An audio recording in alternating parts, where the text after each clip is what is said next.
ನಮಸ್ಕಾರ, ನಾನು ಬಿಆರ್ ನಾಯ್ಡು. ಹಿಂದೂ ರಾಷ್ಟ್ರ ಕಟ್ಟುತ್ತೇವೆ ಎಂದು ದಿನಬೆಳಗಾದರೆ ಜಪಿಸುವ ಬಿಜೆಪಿ ಆರ್ಎಸ್ಎಸ್ ನಾಯಕರ ನಿಜವಾದ ಮುಖವಾಡ ಕಳಚಿ ಬಿದ್ದಿದೆ. ಕಾಂಗ್ರೆಸ್ ನಾಯಕರಾದ ಡಾಕ್ಟರ್ ಯತೀಂದ್ರ ಸಿದ್ದರಾಮಯ್ಯ ಮತ್ತು ಪ್ರಿಯಾಂಕ್ ಖರ್ಗೆ ಅವರು ಬಾರಿಸಿದ ವೈಚಾರಿಕ ಚಾಟಿ ಏಟಿಗೆ ಬಿಜೆಪಿ ಆರ್ಎಸ್ಎಸ್ ಪಾಳಯದಲ್ಲಿ ನಡುಕ ಶುರುವಾಗಿದೆ. ಈ ದೇಶವನ್ನು ಮತ್ತೆ 1000 ವರ್ಷಗಳ ಹಿಂದಿನ ಕತ್ತಲೆಗೆ, ಜಾತಿ ತಾರತಮ್ಯದ ಅಂಧಕಾರಕ್ಕೆ ತಳ್ಳಲು ಸಂಚು ರೂಪಿಸಲಾಗುತ್ತಿದೆಯೇ? ಸಂವಿಧಾನವನ್ನು ಬದಿಗೊತ್ತಿ ಮನುಸ್ಮೃತಿಯನ್ನು ಜಾರಿಗೆ ತರುವುದೇ ಈ ಬಿಜೆಪಿ ಸಂಘ ಪರಿವಾರದ ನಿಜವಾದ ಅಜೆಂಡಾನ? ಬನ್ನಿ ವಿವರವಾಗಿ ನೋಡ್ಕೊಂಡು ಬರೋಣ. ಈ ವರದಿಗಳನ್ನು ನೋಡಿ. ನಗರಾಭಿವೃದ್ಧಿ ಸಚಿವರಾದ ಡಾಕ್ಟರ್ ಯತೀಂದ್ರ ಸಿದ್ದರಾಮಯ್ಯ ಅವರು ಸ್ಪಷ್ಟವಾಗಿ ಹೇಳಿದ್ದಾರೆ, ಭಾರತ ಹಿಂದೂ ರಾಷ್ಟ್ರವಾದರೆ ಈ ದೇಶದಲ್ಲಿ ಜಾತಿ ವ್ಯವಸ್ಥೆ ಮತ್ತೆ ಮರುಸ್ಥಾಪನೆಯಾಗುತ್ತದೆ. ಧರ್ಮದ ಆಧಾರದ ಮೇಲೆ ದೇಶ ಕಟ್ಟುವುದು ಸಾಧ್ಯವಿಲ್ಲ ಅಂತ.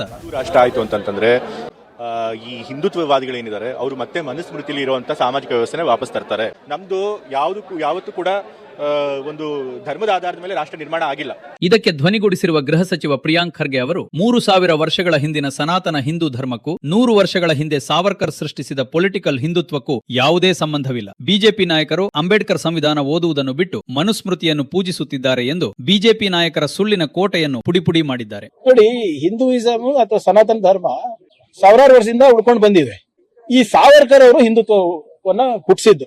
There was no concept of Hindutva even 100 years back. Doctor Baba Saheb Ambedkar ಅವರು ಹಿಂದೂ ರಾಜ್ಯ ಸ್ಥಾಪನೆ ಆದ್ರೆ ಏನೇನ್ ಅವಾಂತರ ಆಗುತ್ತೆ ಅಂತ ಬರ್ದಿಟ್ಟು ಹೋಗಿದ್ರೆ, ಅದು ಓದಕ್ಕೆ ಹೇಳಿ ಬಿಜೆಪಿ ಅವರಿಗೆ. ಸ್ವಲ್ಪ ಇತಿಹಾಸವನ್ನ ತಿರುವಿ ನೋಡಿ. ಏನಿದು ಮನುಸ್ಮೃತಿ ಅನ್ನೋದು ನಿಮಗೆ ಗೊತ್ತಾಗುತ್ತೆ. ಮನುಸ್ಮೃತಿ ಎಂದರೆ ಮಾನವ ಸಮಾಜವನ್ನು 4 ವರ್ಣಗಳಾಗಿ ಸೀಳಿ ಶೂದ್ರರಿಗೆ ಶಿಕ್ಷಣ ನಿರಾಕರಿಸಿ ಮಹಿಳೆಯರನ್ನು ಗುಲಾಮರನ್ನಾಗಿ ಮಾಡಿ ಜಾತಿಯ ಆಧಾರದ ಮೇಲೆ ಶಿಕ್ಷೆ ವಿಧಿಸುತ್ತಿದ್ದ ಒಂದು ಅಮಾನವೀಯ ಕಾನೂನು ಪುಸ್ತಕ. 1927 ಡಿಸೆಂಬರ್ 25ರಂದು ಮಹಾಡ್ ಸತ್ಯಾಗ್ರಹದಲ್ಲಿ ಡಾಕ್ಟರ್ ಬಿಆರ್ ಅಂಬೇಡ್ಕರ್ ಅವರು ಮನುಸ್ಮೃತಿಯನ್ನು ಬಹಿರಂಗವಾಗಿ ಸುಟ್ಟು ಹಾಕಿದ್ದು ಸುಮ್ಮನೆ ಅಲ್ಲ. ಅದು ಕೇವಲ ಪುಸ್ತಕ ದಹನವಲ್ಲ, ಜಾತಿ ವ್ಯವಸ್ಥೆಯ ಶ್ರೇಷ್ಠತಾ ವ್ಯಸನದ ವಿರುದ್ಧದ ಅಂಬೇಡ್ಕರ್ ಅವರ ಸಿಂಹ ಗರ್ಜನೆ. प्रस्ताव है कि पीढ़ी दर पीढ़ी चले आ रहे दुखों की इस जड़ का, मनुस्मृति का खुलेआम दहन किया जाए. 1949 ನವೆಂಬರ್ 30ರಂದು ಭಾರತೀಯ ಸಂವಿಧಾನ ಸಿದ್ಧವಾದಾಗ ಆರ್ಎಸ್ಎಸ್ ನ ಆರ್ಗನೈಸರ್ ಪತ್ರಿಕೆ ಏನು ಬರೆದಿತ್ತು ಗೊತ್ತಾ? ನಮ್ಮ ಸಂವಿಧಾನದಲ್ಲಿ ಭಾರತೀಯತೆ ಇಲ್ಲ, ಮನುಸ್ಮೃತಿಯೇ ನಮ್ಮ ದೇಶದ ಕಾನೂನಾಗಬೇಕಿತ್ತು ಎಂದು ಬಹಿರಂಗವಾಗಿ ಬೊಗಳಿತು. ಅಲ್ಲದೆ ನಮ್ಮ ದೇಶದ ಸಂವಿಧಾನವನ್ನೇ ಬಹಿರಂಗವಾಗಿ ಸುಟ್ಟು ಹಾಕಿತ್ತು ಈಗಿನ ಬಿಜೆಪಿ ಪಿತೃ ಸಮಾನವಾದ ಇದೇ ಆರ್ಎಸ್ಎಸ್.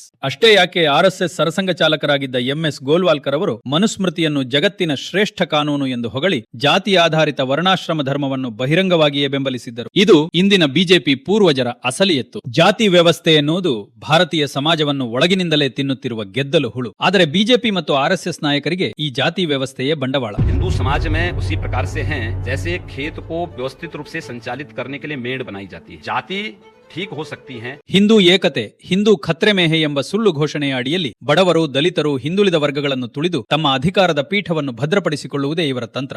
ಹಿಂದೂ ರಾಷ್ಟ್ರ ನಿರ್ಮಾಣವಾದರೆ ಈ ದೇಶದ ಪ್ರಜಾಪ್ರಭುತ್ವ ಮತ್ತು ಸಮಾನತೆಗೆ ಅತಿ ದೊಡ್ಡ ಆಪತ್ತು ಎದುರಾಗುತ್ತದೆ ಎಂದು ಡಾಕ್ಟರ್ ಅಂಬೇಡ್ಕರ್ ಅವರು ಅಂದೇ ಎಚ್ಚರಿಸಿದ್ದರು. ಇಂದು ಆ ಮಾತನ್ನು ಕಾಂಗ್ರೆಸ್ ನಾಯಕರು ದೇಶದ ಜನರಿಗೆ ನೆನಪಿಸುತ್ತಿದ್ದಾರೆ. ಮನುಸ್ಮೃತಿಯಲ್ಲಿರುವಂತಹ ಸಾಮಾಜಿಕ ವ್ಯವಸ್ಥೆ ಅಂತಂದ್ರೇನು? ಅದು ಶೋಷಣೆ ಮಾಡುವಂತಹ ವ್ಯವಸ್ಥೆ. ಸೊ ಆ ರೀತಿ ಶೋಷಣೆ ಆದ್ರೆ ಮತ್ತೆ ಯಾರು ನಾವೆಲ್ಲ ಶೂದ್ರ ಸಮುದಾಯದವರಿರ್ಬೋದು, ದಲಿತ ಸಮುದಾಯದವರಲ್ಲೂ ಅವರೆಲ್ಲ ಜಾತಿ ವ್ಯವಸ್ಥೆ ಮತ್ತೆ ಶೋಷಣೆಗೆ ಹೋಗ್ತೀವಿ. ಸೊ ಹಾಗಾಗಿ ಆ ಜಾತಿ ವ್ಯವಸ್ಥೆ ಮತ್ತೆ ಬರಬಾರ್ದು ಅಂತ ಹೇಳಿ ಅಂಬೇಡ್ಕರ್ ಅವರು ಹೇಳಿದ್ರು, if India becomes Hindu rashtra there won't be it's more danger to the country, very dangers to the country ಅಂತ ಹೇಳಿದ್ರು. ಸೊ ಅದನ್ನೇ ನಾನು ಹೇಳಿದೆ ಅಷ್ಟೇ. ಬಾಬಾ ಸಾಹೇಬ್ ಅಂಬೇಡ್ಕರ್ ಅವರು ಕೊಟ್ಟ ಸರ್ವಸಮಾನತೆಯ ಸಂವಿಧಾನ ಬೇಕೋ ಅಥವಾ ಸಂಘ ಪರಿವಾರ ಮತ್ತು ಬಿಜೆಪಿ ನಾಯಕರು ಮೆಚ್ಚುವ ಮನುಸ್ಮೃತಿಯ ಜಾತಿ ಶೋಷಣೆ ಬೇಕೋ? ಕಾಂಗ್ರೆಸ್ ನಾಯಕರು ಎತ್ತಿರುವ ಈ ನೇರ ಪ್ರಶ್ನೆಗಳಿಗೆ ಬಿಜೆಪಿ ಆರ್ಎಸ್ಎಸ್ ನಾಯಕರ ಬಳಿ ಉತ್ತರ ಇದೆಯಾ ಅಥವಾ ಎಂದಿನಂತೆ ಕೋಮು ಭಾವನೆಗಳನ್ನು ಕೆರಳಿಸಿ ಓಡಿ ಹೋಗುತ್ತಾರಾ? ಇದನ್ನ ಜನರೇ ನಿರ್ಧರಿಸಬೇಕು. ಇದ್ರ ಬಗ್ಗೆ ನಿಮ್ಗೆ ಏನ್ ಅನ್ಸುತ್ತೆ? ಕಮೆಂಟ್ಸ್ ನಲ್ಲಿ ಬರೆದು ತಿಳಿಸಿ. ಸತ್ಯ ಹೆಚ್ಚೆಚ್ಚು ಜನರನ್ನು ತಲುಪಲಿ ಈ ವಿಡಿಯೋವನ್ನ ಎಲ್ಲರಿಗೂ ಶೇರ್ ಮಾಡಿ. ಜೈ ಹಿಂದ್, ಜೈ ಕರ್ನಾಟಕ.